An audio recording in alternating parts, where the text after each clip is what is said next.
welcome to Sunspot for the week of December the 13th. Happy to be with you.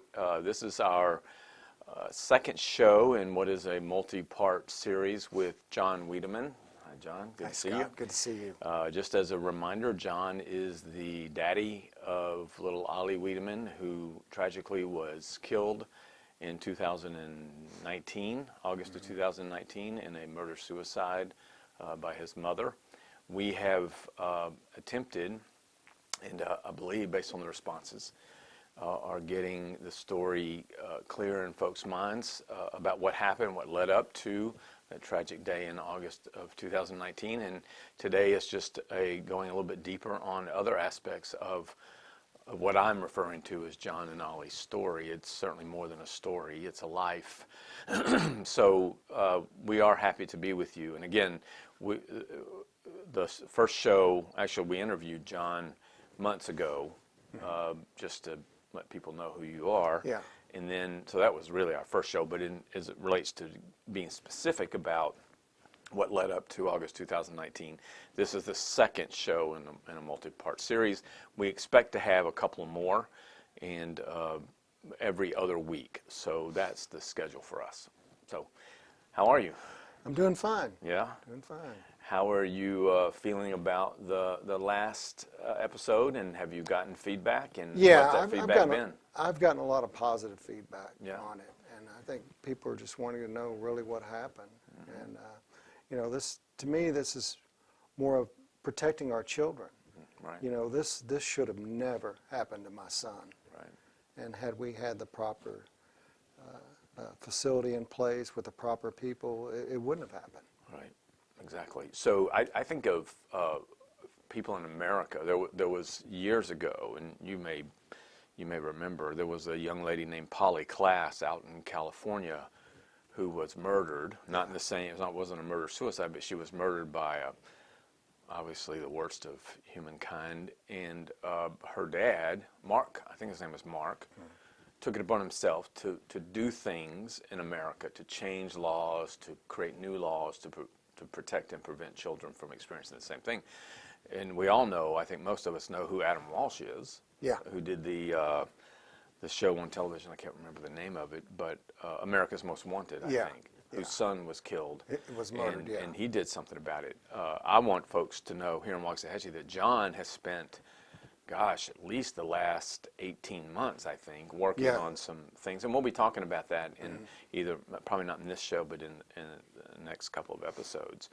But the feedback you've received is positive and helpful, meaningful to you? Yeah, it is. It really is. Okay, so by way of just recapping, starting at the end, Ollie, again, was killed here in Waxahachie in August 23rd, 2019. Mm-hmm. In our initial episode, we talked about really when it all sort of began to head down that path, and that was in early 2016. So from not really August, but from March of 2016 to August 2019, that was our focus last time. Yeah. Is there anything about what you shared a couple of weeks ago that you want to either expand upon, update, or maybe you forgot? Yeah, there is something I did forget. Okay. It was towards the end of 2015. Mm-hmm.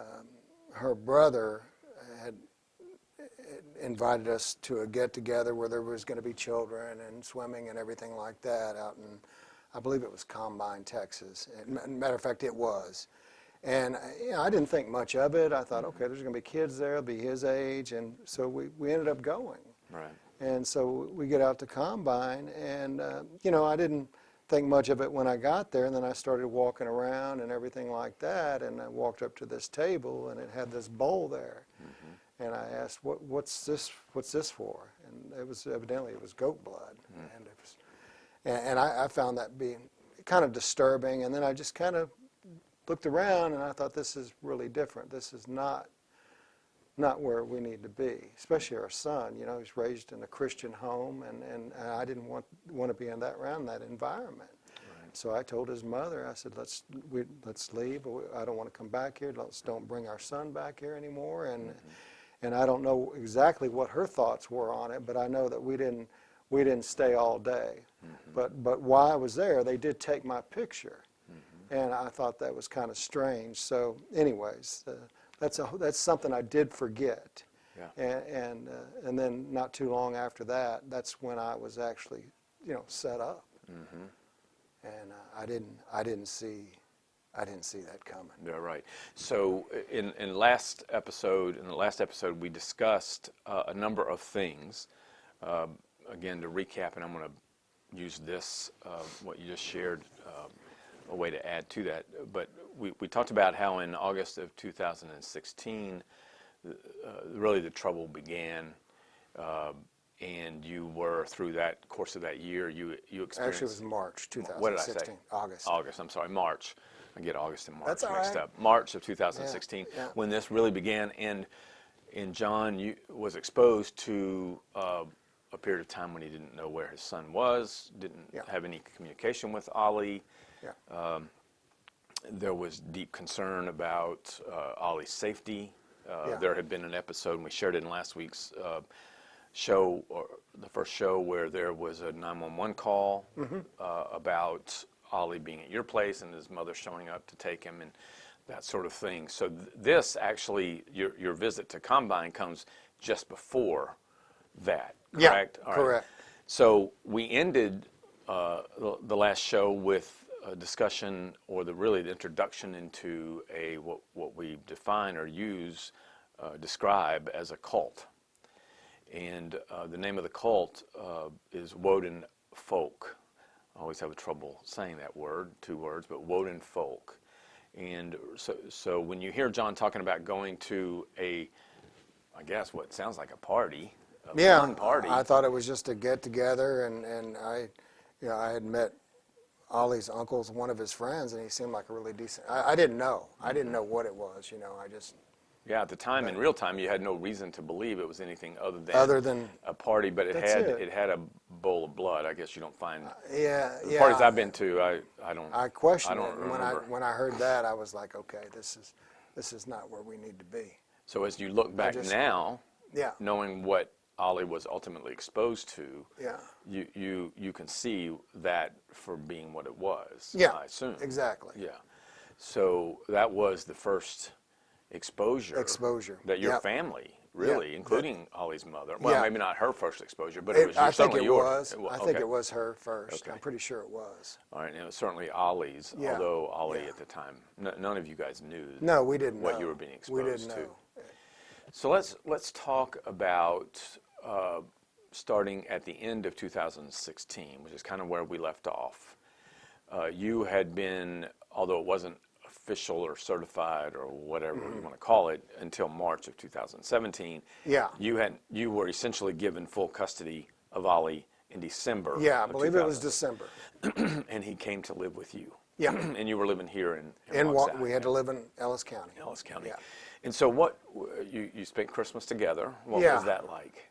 It was good, It was just you and Ollie. Just me and Ollie, And we had a good Christmas, and it was to me it was stressful. I tried not to show it around him because it was a constant concern because his mom needed help, and like I said, after Ollie was born is when things started going downhill, and she just wasn't getting the help she needed. Right. So I was concerned. And so during that period, during Christmas time, did she have any, or the holidays, did she have any time with him? Oh, yeah. Yeah. Yeah. And so starting in December, you had full custody, but full custody meant, even though there were issues, full custody still involved her having rights. I didn't want her rights taken away from Ollie at all. Right. Matter of fact, she tried to give up her rights. I don't think I discussed that. No, in what kind of way? Well, the court set up a deal called the Family Wizard, where you communicate back and forth, and that way the judges can look at the emails and see what's going on. But in one of the emails, she had sent that she wanted to give up custody of Ollie, give up her rights as a mother. And of course, that was easier said than done. Right. But anyways, that's. Do you remember when that would have been?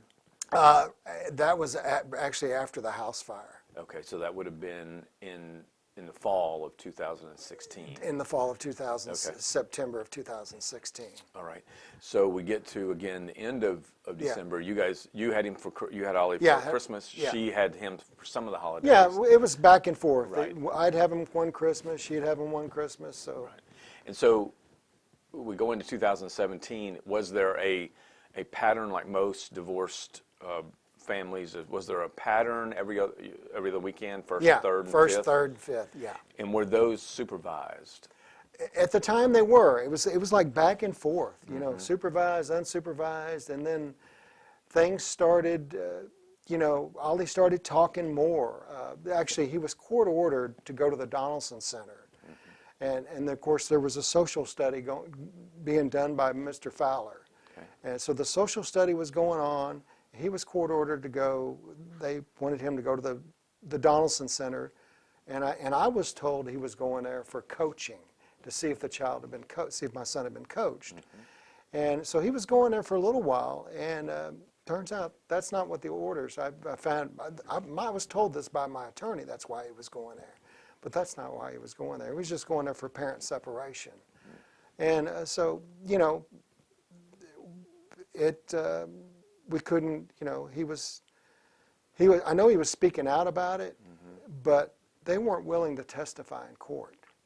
And the orders were that he was there for parent separation.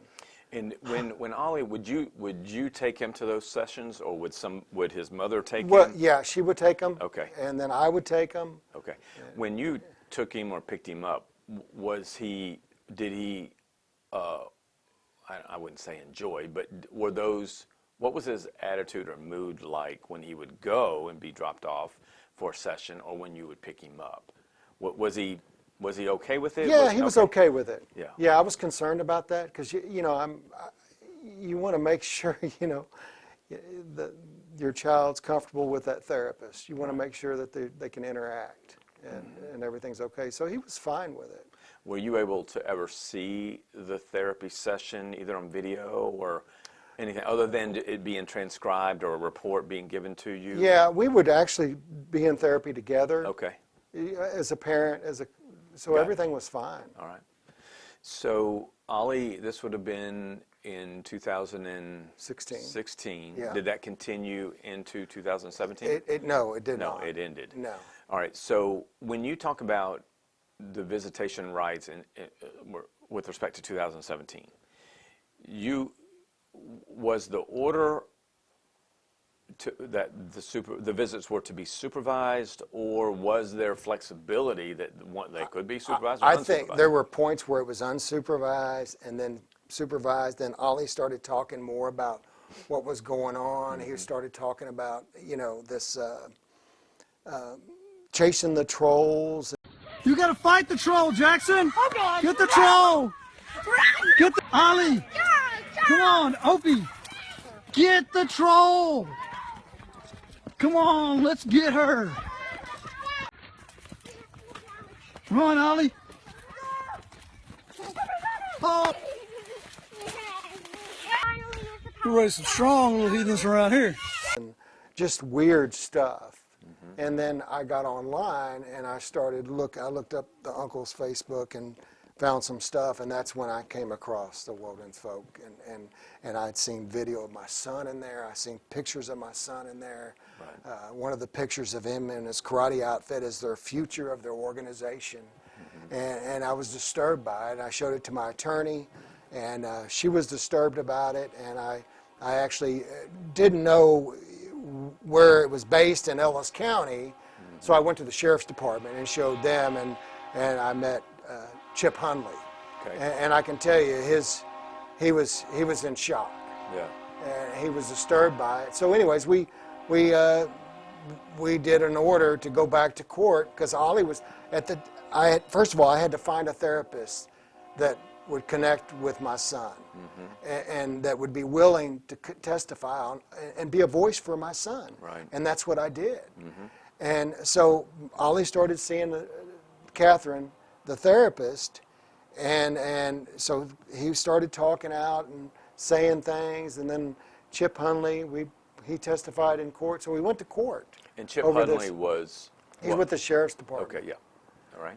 So he testified in court, and he described what he thought about it. I don't know if I need to get into details on that, but it wasn't very good. Well, ultimately, was he convinced that it was or that it is a cult? Well, he said it was more of like neo-Nazi, white supremacist, Okay. and pretty much a cult. Yeah. You know, and then the therapist testified, but the judge was a stand-in judge at the time. Mm-hmm. And this is before Wallace came on board, and what was that judge's name? I think it was Knives. Mm-hmm. Yeah, so we're in court all that morning, and everybody's testifying, and you know, here we're trying to protect my son, and Knives just throws up his hands and says, you know, I'm done with this. I'm going to let the next judge handle it. So we didn't get anywhere with that. Okay. Yeah. So I wonder what he's thinking now. yeah, I mean, I think that, again, in hindsight, there's a lot in every situation that can be learned. When we talk about the death of a child, every decision is important. Yeah. Every decision. Yeah. And whether it's a psychiatrist's decision, whether it's a judge's decision, a parent's decision, a family's decision, I mean, every decision, particularly in Ollie's life, during those days by professionals mattered, made a difference. Mm-hmm. And one could argue, as you have with me many times, that some of those decisions were really good decisions. Some of those decisions were not good. Yeah. Ultimately, we have the horrific death of your son. Yeah. And so not every decision was correct or right because the end result. I mean, it's easy to argue that Ollie's mother could have done what she did. If she was determined to do it, she was going to figure out a way to do it, despite, even if the decisions had been perfect. That you could make that argument. However, there were some decisions that I can see, after having spent plenty of time with you, that made it far more easy and likely that she would do what she did, which is regrettable, obviously. Yeah. So let's talk about Ollie's school. What was the name of the school that he was in? First Christian Day First School. Christian Day School here in Waxahachie. Yeah. And he loved that school, huh? Loved it. And they loved him. They loved him. He loved the school. What was so great about it? As his daddy, and I assume, is it a private school? It's a private school, yeah. So you were paying money for him Oh, to yeah. go there. Yeah. So what about that school made it special to you and to Ollie? Well, he learned about God. Yeah. That was real special. Mm-hmm. And they just, it was just such a positive environment. Right. And it was just, it was home. Mm-hmm. It was wonderful. And I also had him enrolled in he loved Legos, you know. I had him enrolled in a Lego class. Mm-hmm. And he was just brilliant. He actually, I mean, he could build these things. He would help other kids build things. Mm-hmm. He actually he had to do I guess it was a history deal they had to do a project on a history. And his was about Legos. Yeah. And so he did a history story on Legos. Really? And he did it, presented it, and got second place in the event. And it was awesome. Amazing. But everybody at that school was just amazing, and they knew what was going on. Mm-hmm. They were very protective over Ollie and watched over him, and they were concerned. So, with respect to them knowing what was going on, describe for everyone an example of what they would be exposed to that would say to them, "Hey, we got an issue here. There's something going wrong." Yeah, I'll just give you an incident. I mean, while being supervised by family, she was living with her sister. Mm-hmm. And it just so happens they had to take Ollie to school that morning. Well, they dropped him off. I wasn't there. I don't know if it was both of them, but it was supposed to have been supervised. He was dropped off at school in a pair of shorts and a shirt. And it was cold and rainy that day, and his fingernails were painted purple. His toenails were painted purple. He had stickers all over the front of his belly. And, the school noticed the fingernail polish, and next thing you know, Ollie started scratching everywhere. So he broke out, and he had rashes all over him. So I ended up having to take him to the clinic and get him cleaned up. Yeah, so and- we're talking about the stickers that you would get in a store that you just peel out of off the page, Yeah, right? yeah, little so they stickers. put all over. They was just his- covered all over his belly, and once again, had this supervision facility been put in place that we're working on right now, Right. none of this would have happened. Yeah, that's what from my perspective. Not that it matters, but to know that there was supposed to be supervision, and adults were supposed to be doing the supervising, and that Ollie still ended up on occasions, because this wasn't the only time. No, it wasn't He the went to only time. school with who in the right mind puts stickers all over a child. And I'm not talking about his mother. I'm talking about those who were responsible for supervising him, the visit. Yeah. Who would allow that to happen, and who believes that it's okay to paint the nails, hands, and toes of a little boy who I assume he didn't. You can correct me if I'm wrong, but well, I'll ask you. Did he ever say to you, "Daddy, paint my nails"? No, no, he didn't. So it wasn't like it was something he No, had a newfound love for. You know, I had to carry a bottle of fingernail polish remover. To get- This wasn't the first time. Right. And it was a continuous thing. So you can see when we talk about the decisions that were made along the way, and in retrospect, we have the advantage of hindsight. But when a supervised visit results in Ollie, in this case, going to school with stuff all over him, stickers all over him, and painted up, Yeah. That's not supervision. No. Well, it's a form of supervision, but it's pretty lousy supervision. Yeah. And it played a role in it's a role in ultimately what happened. Yeah. And as his daddy, I can't even begin to imagine what it made you feel like to know that your son is being exposed to that kind of supervision. There was no, his mom needed help. Mm-hmm. Instead of the family helping her, Mm-hmm. they encouraged her. Does that make sense? Well, I think When I say encouraged, what she was doing, they encouraged it. Mm-hmm. And it's like, I just, It's hard to beside hard to myself. fathom. No, I can't. Yeah. So Ollie was how old at the time? Was still been around 5? Around 5, Yeah. I believe so. And the school that he went to, is that a standard kind of school where it's got grades? Yeah, Okay, yeah, it's so- standard private school. Okay, so he wasn't in first grade yet. No, Or was he? no, Okay. no. Okay. I don't think he was. No, he wasn't in first grade yet. Okay. No. So with the year in August of 2019, what was he preparing to go into the first grade? He just started school that week. Okay. That is the picture I took of my son. Yes. That everybody has seen, and it is the best picture I ever took of my son, and it was the last picture I took of my son. Yep. So that would have been And when. you can tell by the look on his face. It was just he was so happy about school. Yeah. He loved the school. He loved it. Yeah. Is there anybody at the school you just want to say thank you to? I mean, I don't want you to feel like you have to, because sometimes when you do, you leave somebody out. But was there 1 or 2 or 3 people that Ollie just adored at that school? Everybody. Everybody. Yeah. Yeah. So the picture. All the teachers, Yeah. the staff. Debbie Aday's done a wonderful job at running that school, and Right. I could sit here and go on and on and on and on. About the school. Mm-hmm. So the picture that you took, that would have been taken in what month? Do you recall? The picture that I took, The last one you took. that was 2 or 3 days before the murder. Okay, It was so in in August of August. 2019. Yeah. Yeah. Was there anything about Ollie's persona or disposition or attitude that week Yeah, was that different? Sunday night is when he stood up on the couch. Mm-hmm. And I knew something was wrong. When he stood up on the couch and started crying and said, "I'm hurting so bad and nobody's helping me." I just held him, and he just held on to me, and he just cried. I said, "You're going to have to use your words." And I asked him, I said, "Do you want to go see Miss Catherine?" That's his therapist. Yes. And I think he got in trouble when he went to go see Catherine and talked. He was punished.